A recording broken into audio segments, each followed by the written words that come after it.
This past fall, I had the opportunity to observe, photograph, and misidentify several closely related sparrows. I say misidentify because my initial identification in the field didn't always match what my photos showed later. First winter chipping sparrows resemble both Brewer sparrows and clay-colored sparrows, more than your field guide would have you believe. What marks are actually visible in the field on these active little birds? In this video, I show you what I learned about identifying these look-alike birds. The birds under consideration are Brewer sparrows, chipping sparrows, and clay-colored sparrows. These birds are placed together in the Spizella genus. These are smaller sparrows, smaller than house finches and juncos. They have round heads, smaller conical bills, and medium-long, thin, notched tails. They may also show thin white eye rings and wing bars. They form flocks in fall and winter when they are found in deserts and brushy habitats with scattered trees. Chipping sparrows breed commonly across North America. Brewer sparrows breed in the West. Clay-colored sparrows breed in south-central Canada and the north-central United States. All of these sparrows have separate breeding and non-breeding plumages, so they look somewhat different in summer and winter. This is most obvious with the chipping sparrows and hardly noticeable in the Brewer sparrows. These sparrows look most similar in the fall when they migrate south. This is also when they are most likely to be found far outside their normal range. Here's a quick overview of the plumages of chipping sparrows. While still in the nest, chipping sparrows grow their first true feathers, the juvenile plumage. Unlike many sparrows, these Spizella sparrows stay in their streaky juvenile plumage for several weeks. They may show up quite far from their nesting grounds still in this plumage. Then, in the fall, they molt again into their first winter plumage.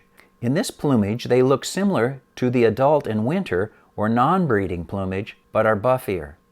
In spring, birds molt into their summer breeding plumage. The next fall, they molt into the adult winter or non-breeding plumage.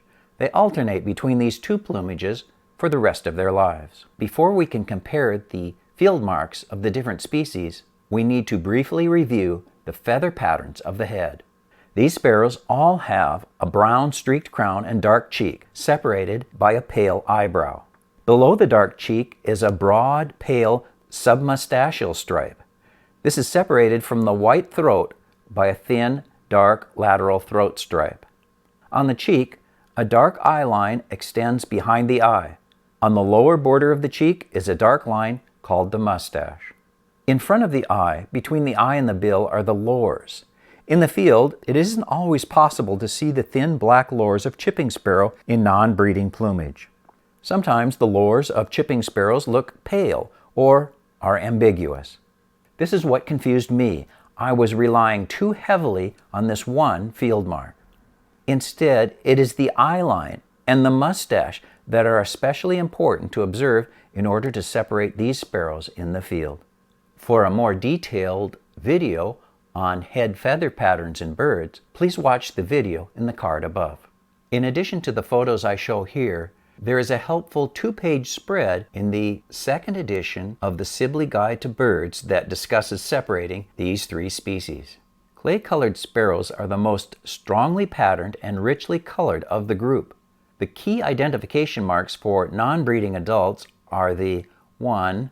Broad buffy eyebrow, 2. Pale lores, 3. Buffy upper breast, and 4. Strongly contrasting pale gray nape. The wide, pale submustachial stripe, either white or buff, is set off by strongly contrasting dark lines above and below. Brewer sparrows are the plainest and palest of the Spizella sparrows. The seasonal and first-year plumage differences are minor. Overall, they are a pale gray sand color. There is very low contrast to the facial feather patterns. The key identification marks are 1. Pale gray eyebrows, 2. Pale lores, 3. Whitish submustachial, and 4. Contrasting complete white eye ring. The dull brown eye line, mustache, and lateral throat stripe are all present but diffuse and muted. There is weak contrast between these and the pale gray eyebrow and submustachial stripe. The mustache is as bold or bolder than the eyeline. The nape merges into the gray and brown back with less contrast than the other two species. Contrary to what the field guides say, the streaks on the nape are variable and hard to see in my experience. Some look clean and gray. Chipping sparrows are the most variable. There are strong seasonal differences between breeding and non-breeding plumages. There are subtle differences between the first winter plumage and the subsequent non-breeding plumages. Some individuals are different enough that you may think they are different species. The key identification marks for non-breeding adult chipping sparrows are the 1. Strong black eyeline and lores, 2. Broken white eye ring, 3. Rufous or chestnut color in the crown, 4. Gray breast, 5. Weak mustache and lateral throat stripe. The key identification marks for first winter chipping sparrows are 1. The buffy eyebrow, 2. The strong black line behind the eye, and 3. Indistinct or absent mustache on the lower border of the cheek. And if you can see the gray rump, that will set it apart from the brown rumps of the other two species. Are you ready for a little quiz? Note the black eyeline and rusty cap.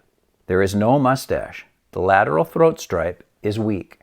Note the overall plainness and paleness of this bird. The mustache is as strong as the eye stripe. There is a complete white eye ring. The strongest facial mark on this bird is the dark eyeline. Look at the buffy chest and cheek, contrasting strongly with pale submustachial stripe. Note the contrasting pale gray nape. The bird on the right has a strong mustache, pale lores, and complete white eye ring. The bird on the left has a strong eyeline, weak mustache, and smudgy lores. Click on this identification video on separating mourning doves from Eurasian collared doves.